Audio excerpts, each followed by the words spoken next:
டேய் ரெனி, என்னடா எக்ஸாம் வேற வந்துருச்சுடா, ரொம்ப பயமா வேற இருக்குடா. ஆமாண்டா அபி, எனக்கு ரொம்ப பயமா இருக்குடா. மண்டே வரை எக்ஸாம் வந்துச்சு. நம்ம ஒன்றும் வர படிக்கவே இல்லை. ரொம்ப பயமா இருக்குடா அபி. டேய், என்னடா தம்பிகளா, என்ன ஏதோ பயங்கரமா பேசிட்டு வர்ற மாதிரி இருக்கு.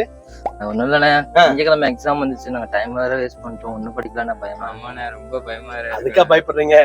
சரி, இப்பயாவது நீங்க ஃபீல் பண்ணிட்டீங்கல்ல, இனி இருக்கிற நாள்ல பிளான் போட்டு படிங்க. இன்னைக்கு இந்த நேரத்துல இந்த சப்ஜெக்ட படிக்கணும்னு அப்படி பிளான் போட்டு சோர்ந்து போயிடாம உற்சாகமா படிக்க, நம்பிக்கையோட எக்ஸாம் எழுதுங்க. நிச்சயமா ஏசாமி உங்களுக்கு ஹெல்ப் பண்ணுவாரா?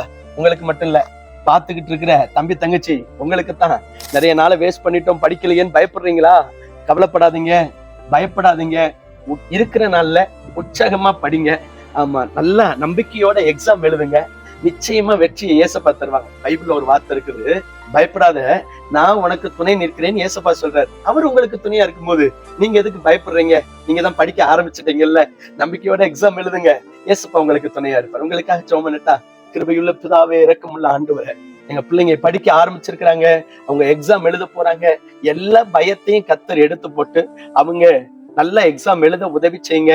நல்ல மார்க் ஸ்கோர் பண்ணி வெற்றி பெறுவதற்கு கர்த்தர் உம்முடைய பிள்ளைகளுக்கு உதவி செய்ய வேண்டுமா நாங்கள் ஜெபிக்கிறோம். ஆசீர்வதியும் இயேசுவின் நாமத்தில் ஜெபிக்கிறோம் நல்ல பிதாவே, ஆமென்.